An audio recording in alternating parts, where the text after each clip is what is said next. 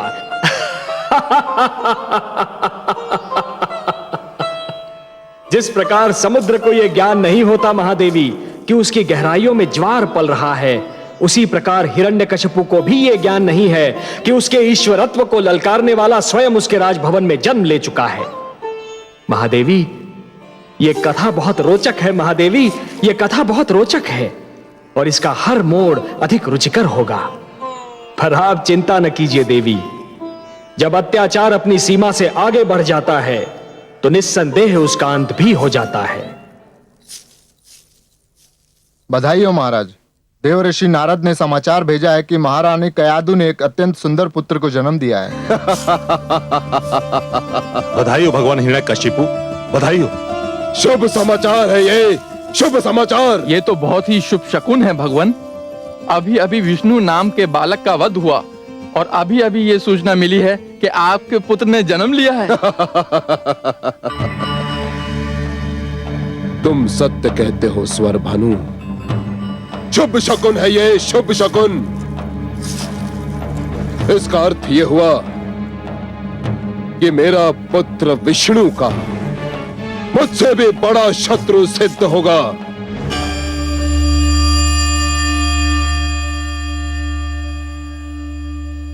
हे कमल नयन, अंधेरी रात्रि को उजाले का संदेश देने वाली सूर्य किरण सी आपकी मुस्कान, ये पतझड़ के अंत और वसंत ऋतु के आगमन की घोषणा करने वाले सुगंधित समीर की भांति आपकी मधुर मुस्कान खुला संकेत कर रही है कि सृष्टि में अवश्य कोई ऐसी घटना घटी है जिसने आपके मन को प्रसन्न कर दिया है। अहो महादेवी, अहो, हमारा कोई ऐसा संकेत नहीं जिसका भेद आप जान न पाए। हाँ देवी, एक बहुत सुंदर, एक बहुत अनुपम घटना घटी है। वो बालक जिसकी रक्षा के लिए आप चिंतित थीं, वो बालक जो एक नया इतिहास रचने वाला है, जन्म ले चुका है। कयाधु मां बन चुकी है। मैं अत्यंत प्रसन्न हूँ। मेरी कामना है कि कयाधु का ये पुत्र अत्यंत भाग्यशाली हो। वो भाग्यशाली होगा महादेवी, अत्यंत भाग्यशाली होगा। जिस प्रकार ध्रुव अपने दृढ़ निश्चय का इतिहास रच गया, उसी प्रकार ये बालक भी अपने दृढ़ विश्वास का इतिहास रचेगा। जिसे जन्म लेते ही देवर्षि नारद जैसे महान मार्गदर्शक की गोद मिल जाए, उसने तो नेत्र खोलते ही अपना मार्ग भी देख लिया और अपना लक्ष्य भी। हे त्रिलोकीनाथ, मुझे इस बालक के जन्म का हर्ष है, परंतु थोड़ी घबराहट भी हो रही है। घबराहट? घबराहट का क्या कारण महादेवी? उसका जन्म एक ऐसे राक्षसी प्रकृति के असुर के घर में हुआ है जो वास्तविकता जान लेने के उपरांत इस नन्हे बालक का बैरी बन जाएगा। ऐसे शक्तिशाली और अभिमानी का ये बालक सामना कैसे कर पाएगा? यही तो उसके दृढ़ विश्वास की परीक्षा होगी महादेवी। महादेवी, केवट का साहस शांत बहने वाली नदी में नौका खेने से सिद्ध नहीं होता। वो तो तब सिद्ध होता है जब केवट बिफरी हुई नदी के मझधार से नौका को सुरक्षित निकाल कर ले जाता है। एक दिए की क्षमता शांत वातावरण में जलते रहने से सिद्ध नहीं होती। वो तो तब सिद्ध होती है जब दिया अपनी लौ को आंधी में भी बुझने नहीं देता। उसी प्रकार इस बालक का दृढ़ विश्वास भी तभी सिद्ध होगा जब वो महान शक्तियों और प्रतिकूल वातावरण में भी जमा रहेगा। मैं तो मन से चाहती हूँ कि कयाधु का ये पुत्र हर पग पर सफलता पाए। अब आपने उसे आशीर्वाद दे दिया है, तब तो उसका विश्वास दृढ़ होना ही है।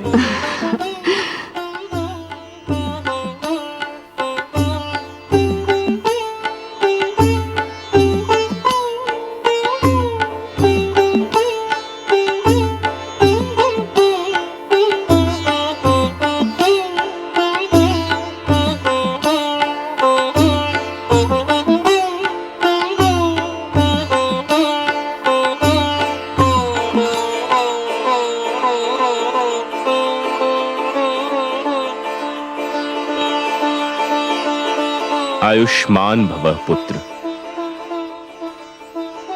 अपनी माता के गर्भ में मुझसे जो कुछ भी सुना था, सीखा था, वह स्मरण है कि भूल गए?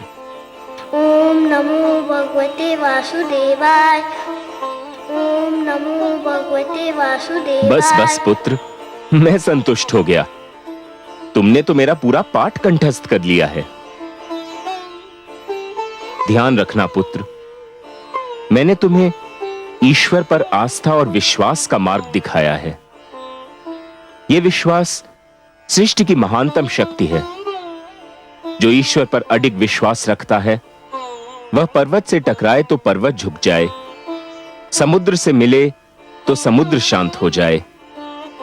सूर्य, चंद्रमा, नक्षत्र मंडल जिसकी ओर भी दृष्टि डाले, वही उसका दास हो जाए। सृष्टि का पूरा भेद ही उसकी मुट्ठी में आ जाए। कठिन को सरल और असंभव को संभव बनाना उसके बाएं हाथ का खेल होगा। पुत्र, इस मार्ग से कदापि नहीं हटना।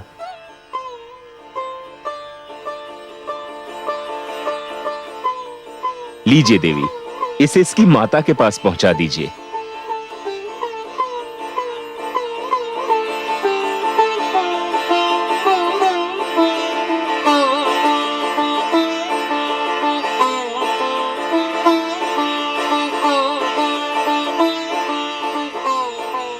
नारायण नारायण।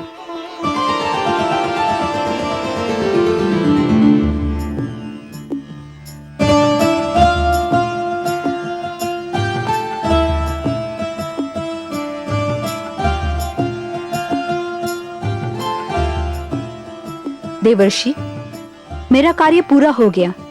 मुझे विष्णुलोक लौटने की अनुमति दीजिए। मैं आपका बहुत आभारी हूं देवी कि आप आ गईं। आपने ऐसे समय पर मेरी सहायता की जब मेरी बुद्धि भी काम नहीं कर रही थी। आपको कोटि कोटि धन्यवाद।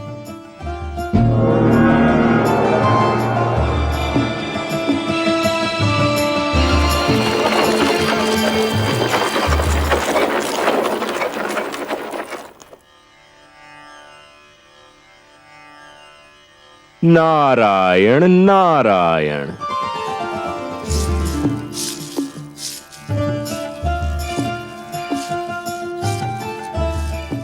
प्रणाम देवर्षि।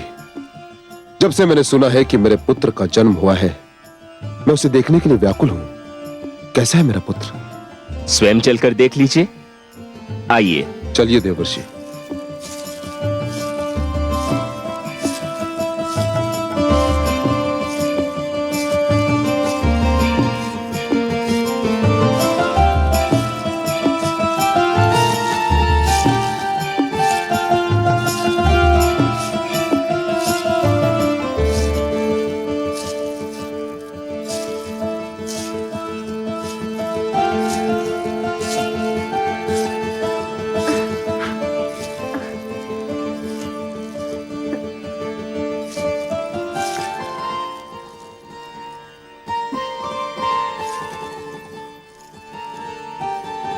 कितना सुंदर है मेरा पुत्र,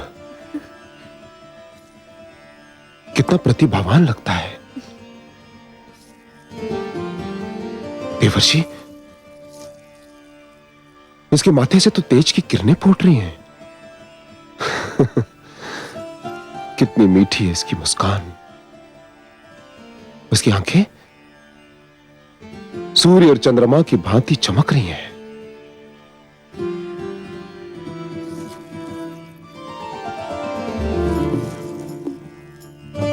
धन्यवाद महारानी। असुर वंश को इतना तेजस्वी पुत्र देने के लिए आपको कोटि कोटि धन्यवाद।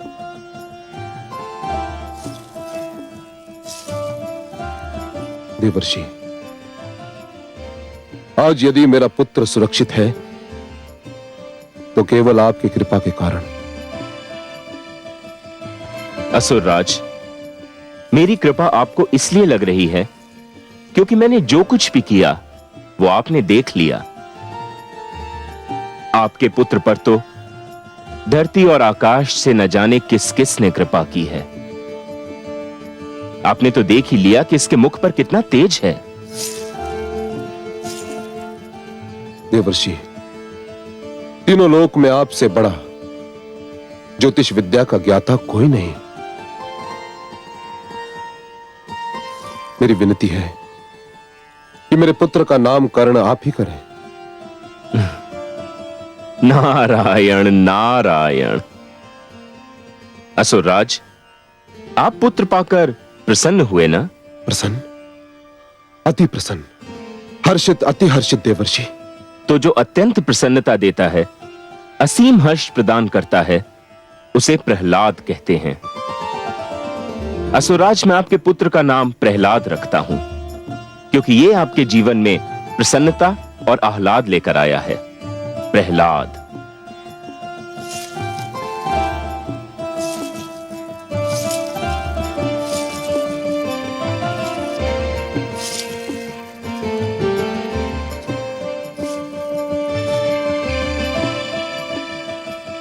देवर्षि, बहुत सुंदर नाम सोचा है आपने, प्रहलाद, पुत्र प्रहलाद। मेरा पुत्र प्रहलाद भगवान हिरण्यकशिपु का पुत्र प्रहलाद। देवर्षि, मुझे लगता है कि मेरा पुत्र महानता में मुझसे भी आगे निकल जाएगा। हे असुरराज, मेरी ज्योतिष विद्या कहती है कि पहली बार आपके मुख से सत्य वचन निकला है। देवर्षि, मुझ में इतना साहस नहीं कि मैं आपसे कहूं कि आप मुझसे कुछ मांगें, किंतु यदि कोई इच्छा हो तो अवश्य व्यक्त कीजिए। सत्य असुरराज? सत्य, परम सत्य देवर्षि। आपकी किसी भी इच्छा की पूर्ति करके मुझे हर्ष होगा। मुझ जैसे सन्यासी की न तो कोई इच्छा होती है और न आवश्यकता,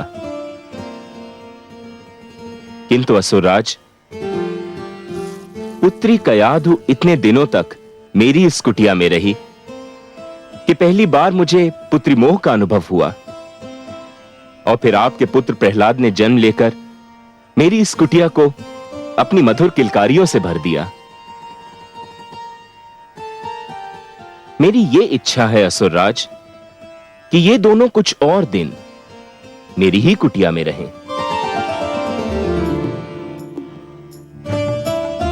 आपने तो मेरे मन की बात कह दी देवर्षि। मेरी भी इच्छा थी कि मैं और मेरा पुत्र आप ही के साथ रहें। मुझे तो देवर्षि की कुटिया स्वर्ग के समान लगती है। देवर्षि, मैं आपकी इच्छा की पूर्ति के लिए वचनबद्ध हूं। अपने पुत्र से दूर रहना मेरे लिए संभव नहीं, किंतु आपके उपकारों के आगे मैं नतमस्तक हूं। मैं पुत्र प्रहलाद और महारानी को यही छोड़ जाऊंगा, और आपको मुझे एक वचन देना होगा। कहिए असुरराज, क्या चाहते हैं आप? देवर्षि, मुझे विष्णु से घृणा है, अपार घृणा, और आप विष्णु भक्ति के लिए विख्यात हैं। मुझे वचन दीजिए कि आप मेरे पुत्र के सम्मुख विष्णु का नाम कभी नहीं लेंगे देवर्षि, कभी नहीं। मुझे वचन दीजिए। असुरराज, पुत्र कयाधु और दौहित्र प्रहलाद के लिए मैं कुछ भी त्याग कर सकता हूं। मैं आपको वचन देता हूं कि मैं सब कुछ कहूंगा, किंतु आपके पुत्र के सम्मुख विष्णु शब्द का उच्चारण नहीं करूंगा। सुंदर, अति सुंदर देवर्षि।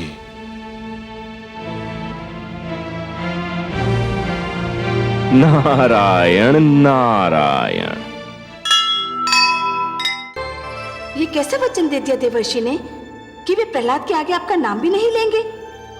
कमल नयन, मुझे देवर्षि से ये आशा न थी। आश्चर्य है महादेवी कि आप देवर्षि की बात सुनकर उनसे रूठ गईं। आप तो उनसे भलीभांति परिचित हैं। बातों में उनसे कोई नहीं जीत सकता और उनकी बातों का भेद जानना सबके वश की बात भी नहीं है।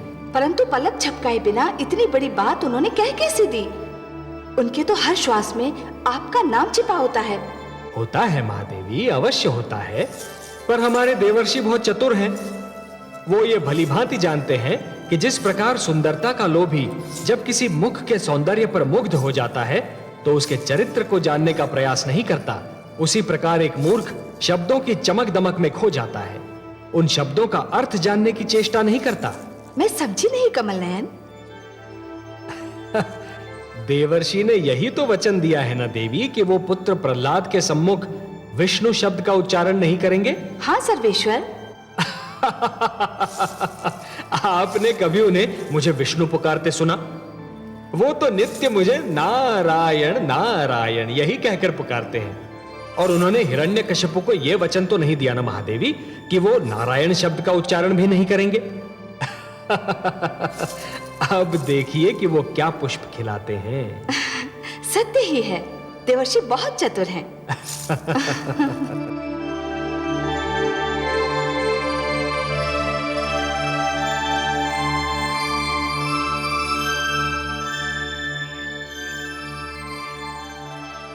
देखिए देवर्षि, ये नटखट फिर भाग आया। मैं कब से इसे दूध पीने को कह रही हूँ, किंतु ये पीता ही नहीं। क्यों पुत्र, तुम दूध क्यों नहीं पी रहे? आपने कहानी नहीं सुनाई ना, इसलिए। अब कहानी सुनाए फिर ही दूध पीऊंगा। पुत्री, ये तो कहानी सुनकर ही दूध पिएगा। तुम कुटिया में विश्राम करो, मैं इसे भेजता हूँ।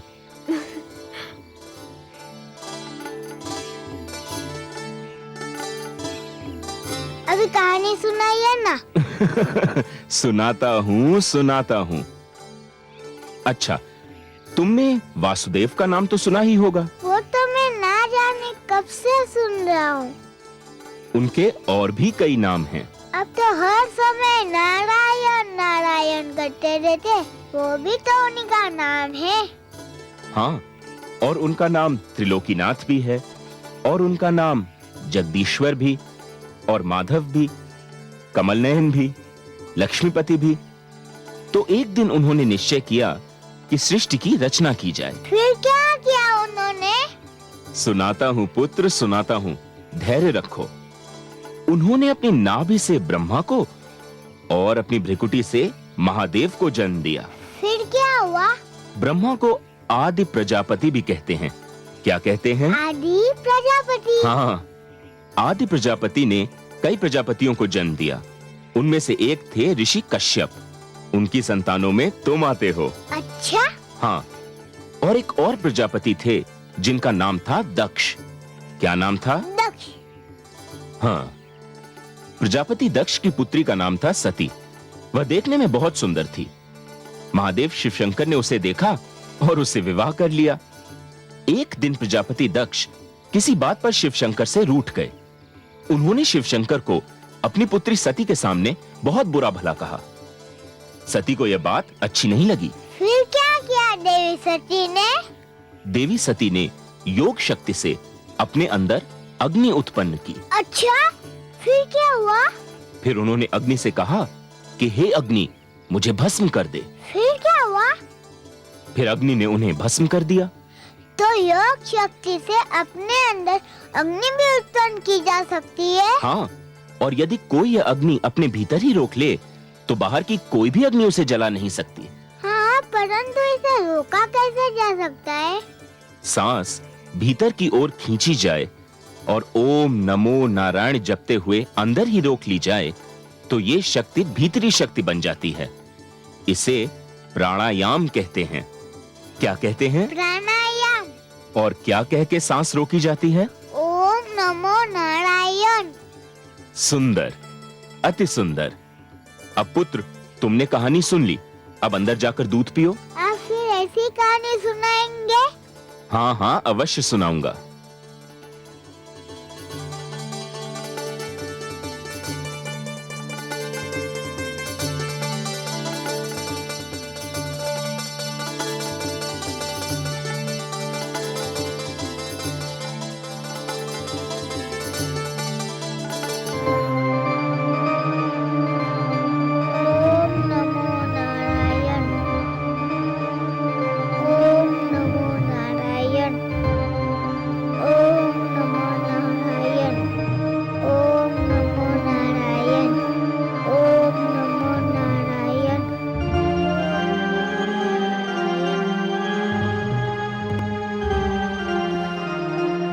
प्रहलाद, पुत्र प्रहलाद, प्रहलाद, प्रहलाद, ये तो तप रहा है। प्रहलाद, देवर्षि, देवर्षि, देवर्षि, क्या बात है पुत्री? देवर्षि, मेरे पुत्र को क्या हो गया है? क्या हो गया? उसने मेरी पुकार नहीं सुनी तो मैंने उसे हिलाने डुलाने के लिए हाथ लगाया। मुझे लगा कि जैसे मैंने दहकती हुई ज्वाला को छू लिया हो। पुत्री, तुम्हारा पुत्र तप कर रहा है। तुम्हें ऐसे समय पर उसे छूना नहीं चाहिए था। ये कैसा तप है देवर्षि? ये योग क्रिया का अंश है। ये उसे मैंने ही सिखाया है। मुझे हर्ष है कि तुम्हारा पुत्र योग क्रिया सीखने में सफल हुआ है। नारायण नारायण।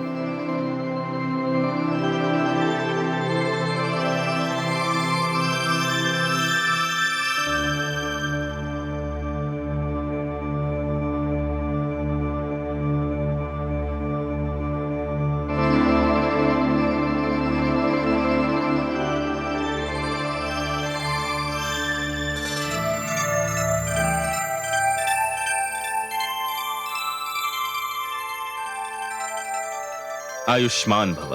आओ पुत्र, बैठो। देवर्षि, आपसे एक बात पूछूं? हाँ हाँ, अवश्य पूछो। अब मेरे पिताश्री के पास जाने का समय आ गया। आपके नारायण के तो 1000 नाम हैं। हाँ, और वे सभी नाम सुंदर और प्रिय हैं। परंतु आपने तो मुझे केवल 999 नाम बताए थे। एक नाम क्यों छुपा लिया? नारायण नारायण। उससे क्या अंतर पड़ता है पुत्र? उन्हें पुकारने के लिए तो एक ही नाम पर्याप्त है। तुम किसी भी एक नाम से उन्हें पुकारो, वो तुम्हारी पुकार सुन लेंगे। पर तुम ऐसा क्यों पूछ रहे हो? इसलिए कि उनके जिस नाम को आप मुझसे छुपाते रहे, वह नाम भी मैं जान चुका हूँ। क्या? कैसे जान गए तुम? क्या है वो नाम? वह नाम है विष्णु। ये नाम तुम्हें किसने बता दिया पुत्र? ये नाम मैंने तुम्हें नहीं बताया है। हाँ, यह नाम तो मेरे रोम रोम में बसा हुआ है। विष्णु विष्णु विष्णु।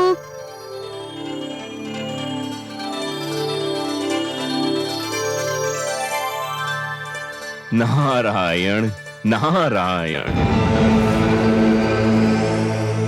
विष्णु, संभल जाओ। अब भी समय है, संभल जाओ। मैं अकेला ही तुम्हारे लिए पर्याप्त था, किंतु अब मैं अकेला नहीं। मेरा पुत्र प्रहलाद आने वाला है। अब हम दोनों मिलकर तुम्हारा नाम इस संसार से मिटा देंगे। हम दोनों मिलकर तुमसे प्रतिशोध लेंगे।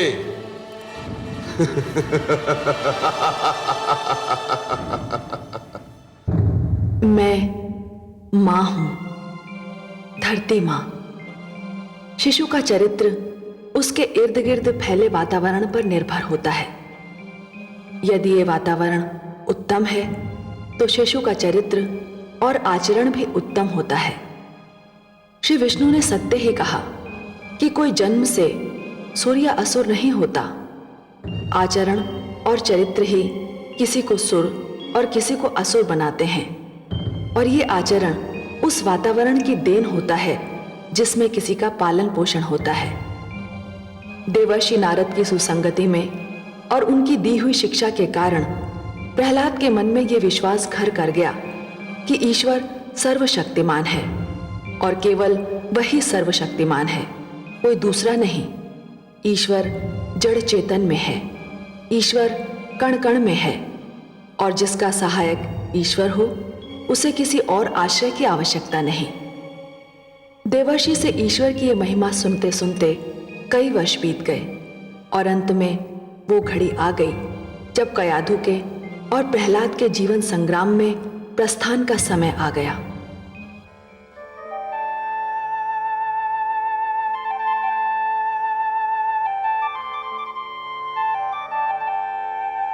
हे देवर्षि, आपने मुझे जो स्नेह दिया है उसने तो मेरे मन से मेरे माता पिता का प्यार भी भुला दिया है।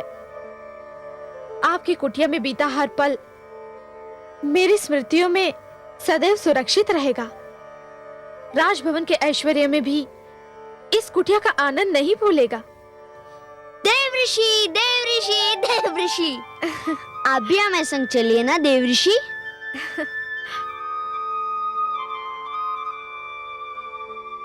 कुटिया में रहने वाले राजभवन में सुख नहीं पाते राजकुमार। तुम्हारे राजभवन में सब कुछ होगा, परंतु मेरी इस कुटिया में शांति है, वह शांति जिसके लिए राजभवन वाले भी तरसते रहते हैं। मैं तो सदैव तुम्हारे संग हूं। जब भी तुम मेरी दी हुई शिक्षा को अपने जीवन में ढालोगे, मुझे अपने संग ही पाओगे। मैं ना आपको भूल सकता हूँ, ना आपकी दी हुई शिक्षा को, परंतु आप हमारे साथ होते तो मुझे और भी आनंद मिलता, है ना माते?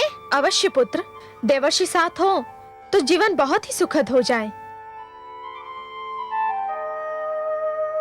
पुत्री, विवाह के उपरांत नारी का सबसे सुंदर और सबसे उत्तम ठिकाना उसके पति का घर होता है। वह नारी बहुत सौभाग्यवती होती है जिसे उसके पति का घर मिल जाए। तुम पर, तुम्हारे पुत्र पर तुम्हारे पति का अधिकार है। मैं तुम्हारे पिता समान अवश्य हूं पुत्री, पर कोई भी पिता यह नहीं चाहेगा कि उसकी पुत्री अपने पति से दूर रहे। तो विदा दीजिए देवर्षि। पुत्री, मैं ठहरा सन्यासी। मैं विदा दे तो दूं, पर मैं ये सोचता हूं कि मेरी पुत्री मेरी कुटिया से सूने हाथ जा रही है और मेरे पास उसे देने के लिए एक स्वर्ण मुद्रिका भी नहीं। सुने हाथ कहाँ जा रही हूँ देवर्षि? आपने तो मुझे अपने आशीष का कोष दिया है। मेरा आंचल आपके स्नेह के पुष्पों से भरा हुआ है, और मेरे पुत्र को तो आपने शिक्षा का वह धन दिया है जिसके आगे हर धन धूल समान है।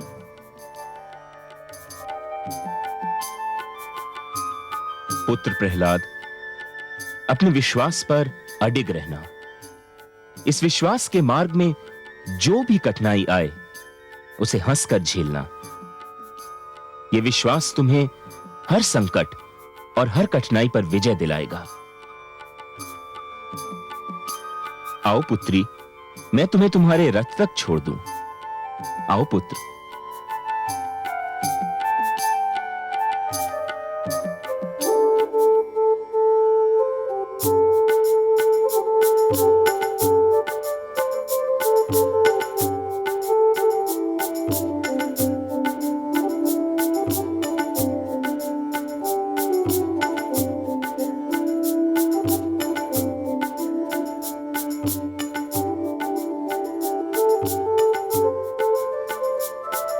प्रणाम देवर्षि, प्रणाम महारानी, प्रणाम राजकुमार। आयुष्मान भव। अखंड सौभाग्यवती भव। आइए।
भगवान हिरण्यकशिपु की जय हो। महारानी कयाधु और राजकुमार प्रहलाद पधार रहे हैं। महारानी,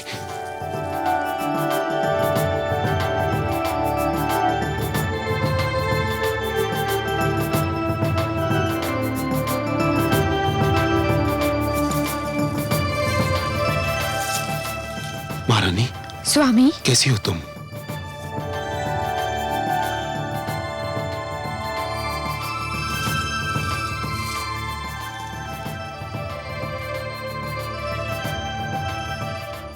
मेरा पुत्र प्रहलाद कितना बड़ा हो गया मेरा राजकुमार। तू मुझे याद करता था ना? नित्य दिन पिताश्री, मैं नित्य दिन देवर्षि से आपके विषय में पूछता था। और देवर्षि तुम्हें क्या बताते थे? वो बताते थे कि आप बहुत महान और शक्तिशाली हैं।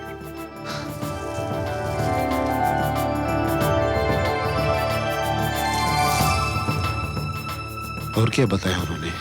कहते थे कि पिता बहुत महान होता है, उनका आदर करना पुत्र का कर्तव्य होता है। पिता प्रेम देता है, स्नेह देता है और पुत्र की रक्षा करता है। माता भी बहुत महान होती है। माता की सेवा परम धर्म है, किंतु पिता परिवार का स्वामी होता है। पिता परंपरा देता है, पिता आदर्श देता है और मार्ग बनाता है जिस पर पुत्र चल सके। सुंदर, अति सुंदर। देवर्षि ने तुम्हें बहुत सुंदर बातें बताई हैं।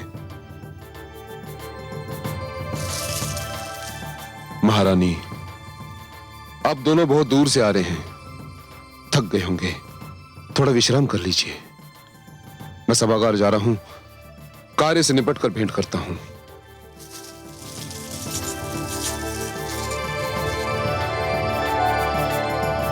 आओ पुत्र।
स्वामी, लगता है प्रहलाद ने जन्म लेकर आपका सारा ध्यान अपनी ओर आकर्षित कर लिया है।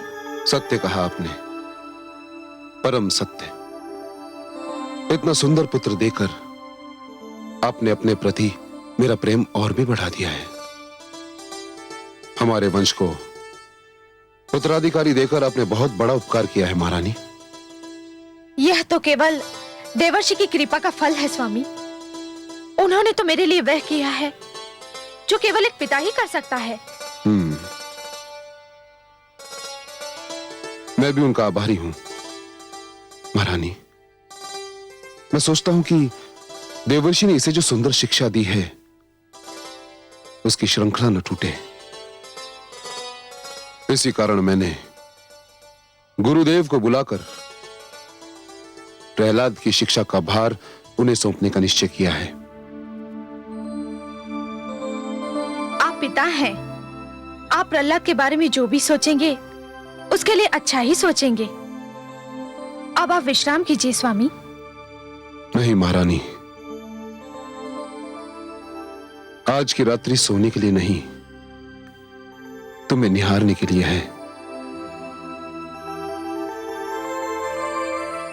कितने दिन तुम मुझसे दूर रही, कितने दिन महारानी। और पुत्र के रूप में तुमने जो उपहार मुझे दिया है उसको तो देखने से मेरा मन ही नहीं भरता।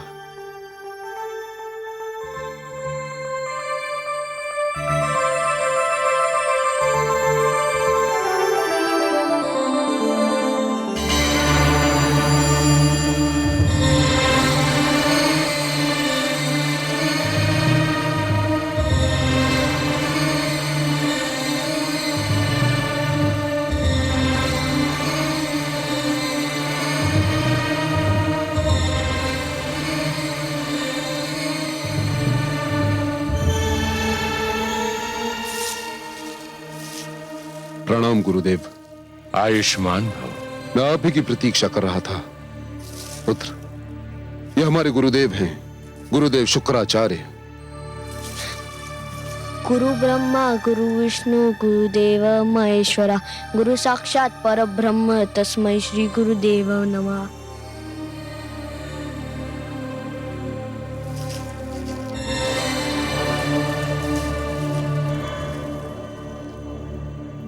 इतनी छोटी सी आयु में इतने महान रहस्य का ज्ञान, प्रमाण है सत्य का। ये बालक बहुत तेजस्वी होगा, उच्च शिक्षा प्राप्त करेगा। इसी कारण आपको कष्ट दिया है गुरुदेव।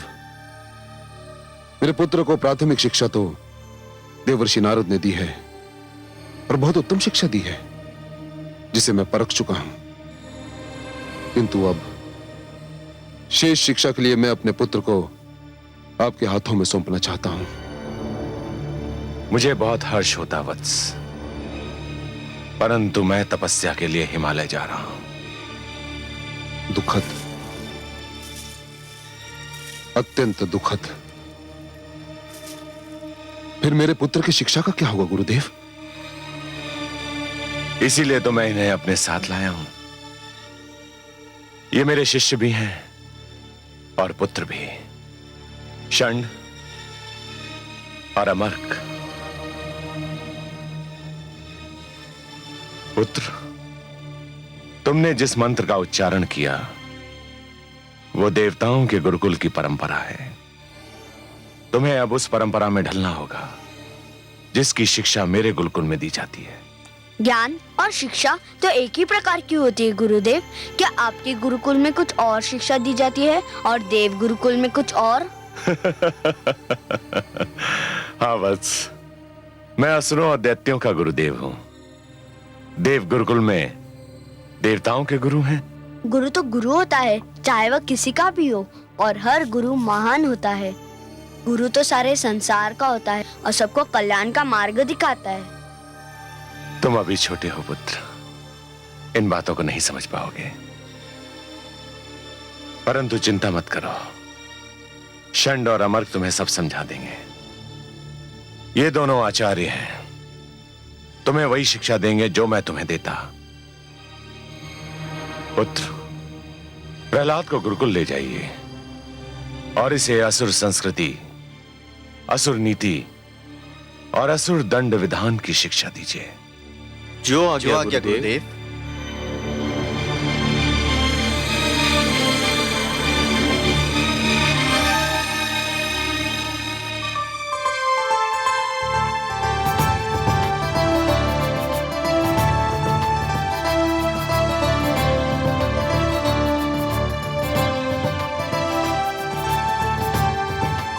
अरे अरे, ये क्या कर रहे हो? रुको। हम अपने राजकुमार पर पुष्प वर्षा कर रहे हैं, आपका स्वागत कर रहे हैं। धन्यवाद। किंतु मैं इस गुरुकुल में राजकुमार बनकर नहीं, आप सबकी भांति एक साधारण विद्यार्थी बनकर आया हूँ और आप सब मेरे सहपाठी हैं और मेरे मित्र हैं। परंतु राजकुमार, आप हम सबसे श्रेष्ठ हैं।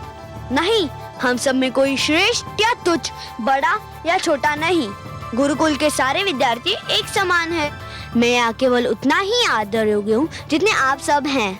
हमें कोई अंतर नहीं होना चाहिए। मैं यहाँ राजकुमार का पद छोड़कर विद्यार्थी का पद लेने आया हूँ। इस पुष्प से आपकी मित्रता की सुगंध आ रही है। मैं ये पुष्प अस्वीकार करता हूँ, परंतु इसकी सुगंध और आपकी मित्रता स्वीकार करता हूँ। अब कहाँ चले गुरुजन? सबसे पहले हम आपको मंदिर और ईश्वर के दर्शन कराना चाहते हैं। अरे, ये तो बहुत ही शुभ विचार है। शिक्षा, ईश्वर के दर्शन और आशीर्वाद से आरंभ हो तो शिष्य को अवश्य सफलता मिलती है। तो फिर आइए।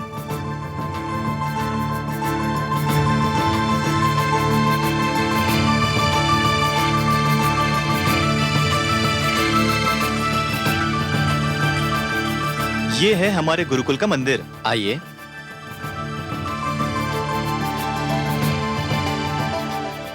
और ये हैं हमारे ईश्वर।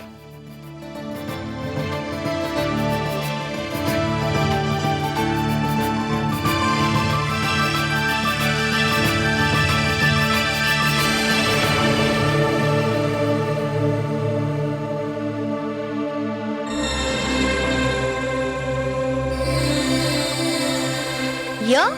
हाँ, यही तो है हमारे ईश्वर। किंतु ये तो मेरी पिताश्री की मूर्ति है। हाँ हाँ, यही तो हमारे ईश्वर हैं। आप कैसे गुरुजन हैं? मुझे बरमा रहे हैं? ये तो असुर लोक के राजा है। तो क्या हुआ, इसी राजा को हम अपना ईश्वर समझते हैं। हे गुरु, राजा ईश्वर का प्रतिनिधि होता है, ईश्वर नहीं होता। यदि ये ईश्वर है तो हर राजा स्वयं को ईश्वर कहने लगेगा। नहीं, हर राजा ईश्वर नहीं होता, केवल असुर लोक का राजा ईश्वर होता है। प्रणाम कीजिए इन्हें। मैं पिताश्री को सादर प्रणाम कर सकता हूँ, यह तो मेरा धर्म है, परंतु मैं पिताश्री को ईश्वर मानकर प्रणाम नहीं कर सकता। ये क्या कह रहे हो शिष्य? मैं सत्य कह रहा हूँ। अच्छा, आप ही बताइए, इस समय पिताश्री कहाँ है? इस समय तो वे अपने राजभवन में होंगे। इसका अर्थ ये हुआ कि इस समय वे आसपास नहीं है। नहीं, इस समय तो वे केवल राजभवन में मिलेंगे। पर ईश्वर तो हर स्थान पर होता है, हर कण में होता है, हर मन में होता है। फिर मेरे पिताश्री ईश्वर कैसे हुए? यदि तुम भगवान के पुत्र ना होते तो हम तुम्हें गुरुकुल का अनुशासन भंग करने का दंड अवश्य देते। यदि मैं वह नहीं होता जो हूँ, तो मुझे अनुशासन भंग करने का क्या दंड मिलता गुरुओं? ये बेत देख रहे हो? हाँ, ये बेत की छड़ी है। जो अनुशासन भंग करता है उसके हाथ पर 5 बार यह बेत इतनी शक्ति से मारा जाता है कि उसके हाथ पर नीली लकीरें बन जाती हैं। अच्छा, ये है दंड अनुशासन भंग करने का? हाँ।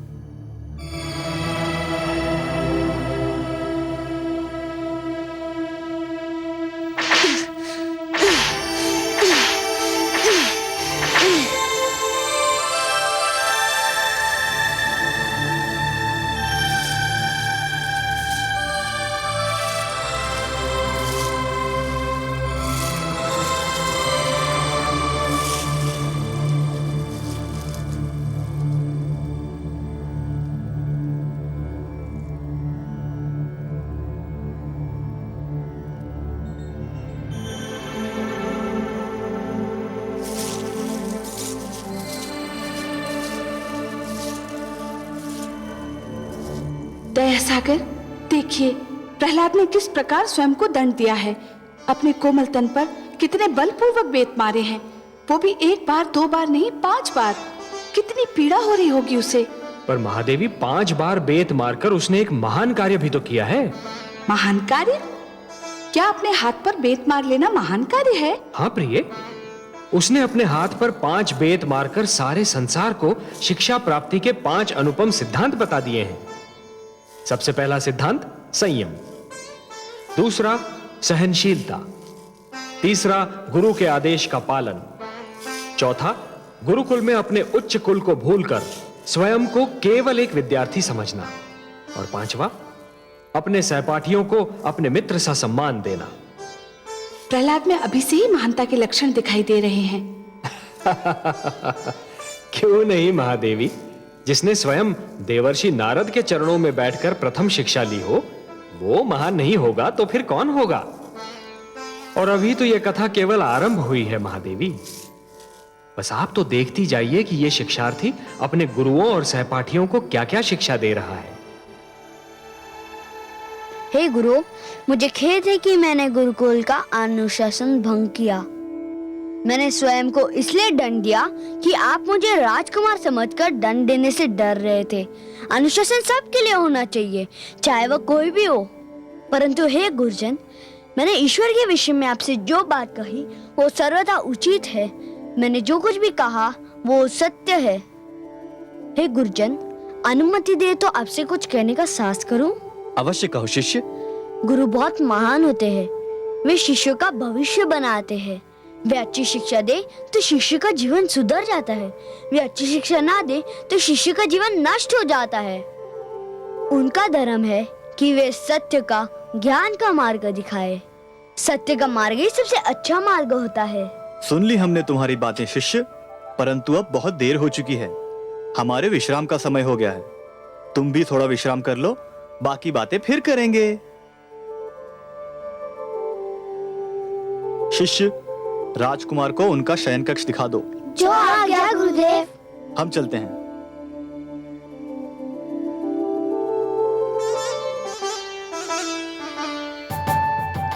आपकी वाणी कितनी मधुर है राजकुमार। आप जब बोलते हैं तो लगता है आपके मुख से फूल झड़ रहे हो। परंतु हे राजकुमार, यदि ये हमारा ईश्वर नहीं है तो हमारा ईश्वर कौन है?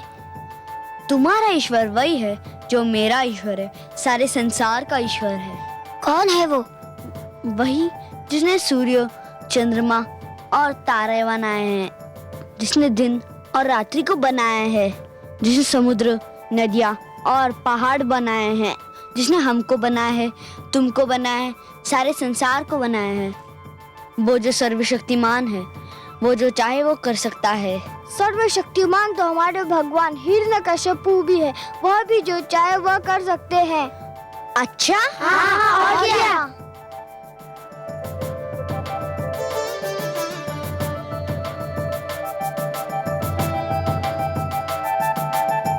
मैं वृक्ष से डाली तोड़ लाया हूँ। यदि तुम्हारा ईश्वर जो चाहे सो कर सकता है तो उसे कहो कि ये डाली फिर वृक्ष से जोड़ दे। यह कौन सी बड़ी बात है? भगवान हिरण्यकश्यपु इसे अभी जोड़ देंगे। हे भगवान सर्वशक्तिमान, इस डाली को फिर से वृक्ष में जोड़ दीजिए।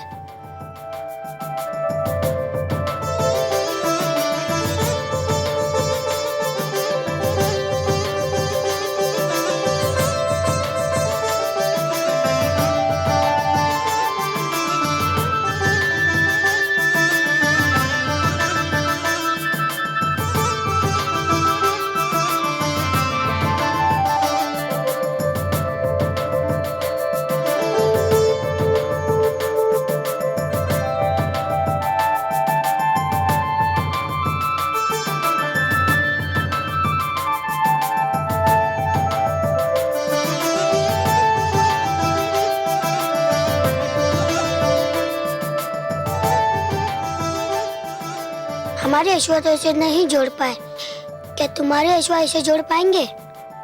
अवश्य जोड़ सकते हैं। तो फिर दिखा दीजिए इसे जोड़कर। हे ईश्वर, हे भगवान, इस डाली को फिर वृक्ष से जोड़ दीजिए। मेरे मित्रों को दिखा दीजिए कि आप ही सर्वशक्तिमान है और जो चाहे सो कर सकते हैं। मुझे विश्वास है कि आप मेरी विनती सुनेंगे, मेरी सहायता करेंगे। हे कमल नयन, कितना दृढ़ विश्वास है पुत्र प्रहलाद को आपके ऊपर। उसकी सहायता कीजिए। घबराइए नहीं महादेवी, हम उसके विश्वास को ठेस नहीं पहुंचने देंगे, उसका सिर नीचा नहीं होने देंगे।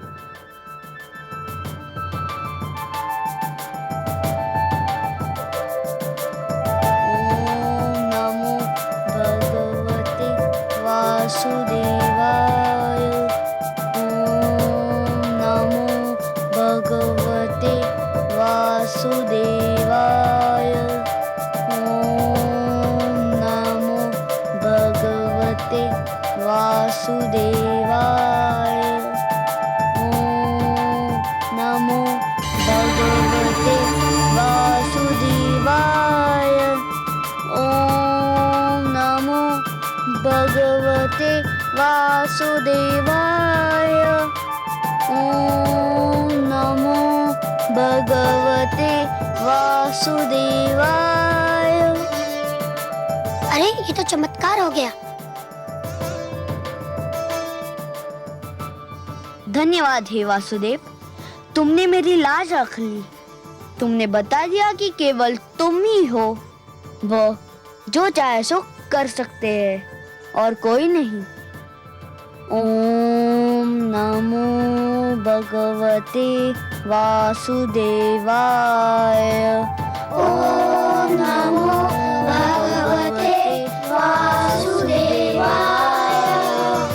ओम नमो भगवते वासुदेवाय।